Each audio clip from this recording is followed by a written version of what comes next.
dhawaan waxaa jirtay in qaar kamida website-yada Soomaaliyeed ay soo qoreen warbixino sheegaya in fanaanada Hibaaq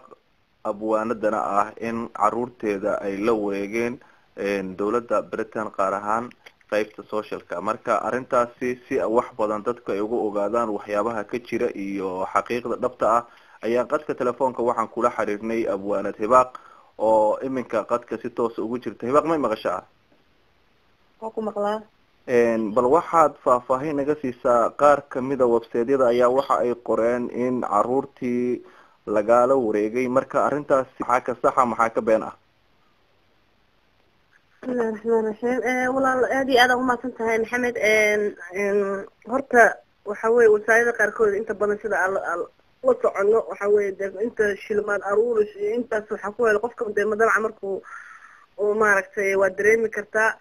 marka aad iyo aad baan uga xumahay waxaasna wax kama jiraan alxamdulilah waa nabad qabaa ilaahayna inta muslina Soomaaliyeed ilaahayna ka qabto dabcan inta badan waxaa jira dad badan oo Soomaalida aad ugu dhibaataysan wadamada Yurub oo kale oo ilmaha ama laga qaad aw dabcan waxa daas keeni kara dadka maaragtay nolosha ka dhaca ilaahayna taas maaragtay aan ku mahadinaya marka waxba waxaas kama jiraan waa nabad qabnaa alxamdulilah ilmahayga aniga familiga alxamdulilah waxaasna ilaahay ima tuso mana arag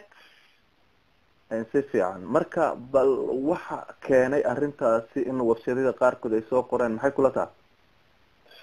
wallahi kullayba anu maba arag laakiin kullayba telefoon la igu soo wacay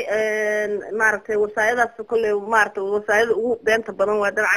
dabcan markii oo telefoon lay sheegay in wiil oo joogo South Africa ma aqaan la igu yiri dabcan markaas waxaaba soo xasuustaba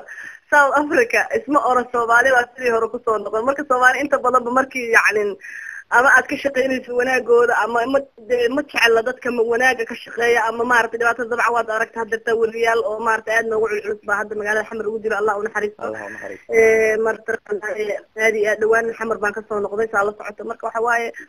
dabcan marka qofka quality-ga ama qofka markaas maaragtay muuqdo oo cadcad marka waxa weeye waa waxay rabaan xoogaa yar inay maaragtay nabar yar ay u yeelaan dabcan insha Allah waxaas anigu hadda uma joojinayo hadduu ilaahay yiraahdo waxa weeye waana ka xumahay in waxaas haddana caruur in mataqaanaa lagu saadiyo waxaas aad iyo aad baan uga xumahay qofka waxaas soo qorana waxaan leeyahay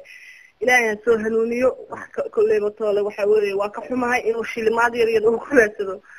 waa ka xumahay in qof oo sida adiga oo kala ah oo dadaalka noocaas sameynaysa haddana warbixinada noocaas laga qoro ma filanaysa adiga marka hore in noocaas oo kale warbixinaha laga qori karo?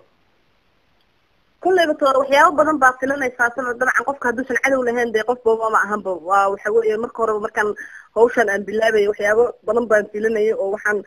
hadda tan baa dhacaysa berito kala dhacaysa berito wax badan baa sugaya yani kullay maaragtay aan u taagnaan doonaa laakiin maxaa ku keenay ama ku dhaliyay arintaasi maadaama dhawaan aad ka timid magaalada Muqdisho waxa la leeyahay intii safarka ay ku maqnayd ayaa caruurta iyo dhibaato ay la kulmeen sidaas ayaa website-yada ay qoreen qaarkood marka arintaasi maxaa ku kalifay oo dhinacaasi loogu soo xigtay ama xilligan keenay kula tahay? dabcan de magaalada Xamar baa ka soo noqday dabcan waa aragtay sida soo dhaweynta quruxda badneed iyo hees cusub hadda aan soo saaray baa jirtay marka dabcan qofka ma ogtaa Soomaalida de kulli inta badan maaragtay de waxa weeye qof baa maaragtay ama ku taageerta ama qof baana ku taageersanayn ama horumarka aad gaarto haddaad dhihi karo horumar baad gaarta maanta dabcan oo ka soo jeedo waxyaabahaas oo kale oo isdhahay bal Hibaaq maxaad ku dhaawaci kartaa marka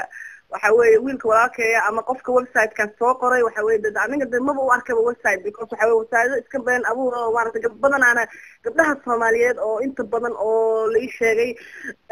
mataqaanaa waxyaabaha xun buu ka soo qoraa waa aan ka xumahay inuu waxaas oo kaleeto gabdho walaalo oo Soomaaliyeed inuu waxaas uu ka soo qoro dabcan waxyaabo ka waaweyn buu qoraa anigu haddartaan waxaan aaminsanahay website-yada labada website oo la soo sheegay in aan aniga suud ku sameyn karo lawyer baan leeyahay dabcan waxa weeye haddana waxaan ku fakiray wanaaga baan fiirshay waxa waaye maadaama aan isleeyahay maadaama laygu dhahay South Africa ku nool yahay baan isdhahay bal shilimaad hadduu ku helaayana Allah ha u sahlo laakiin waxa weeye يعني waxaan leeyahay inta badan ilaahay ha ku soo hanuuniyo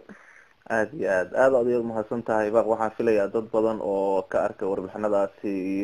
walwal badanna ka qabay arrintaasi caruurta in arrintaas hadda ay ka bogsoo doonaan haddii ilaahay yiraahdo. walaal aad u mahadsan tahay maxamed waxa weeye insha Allah waa isma qaldan baadu ilaahay yiraahdo. Assalaamu calaykum.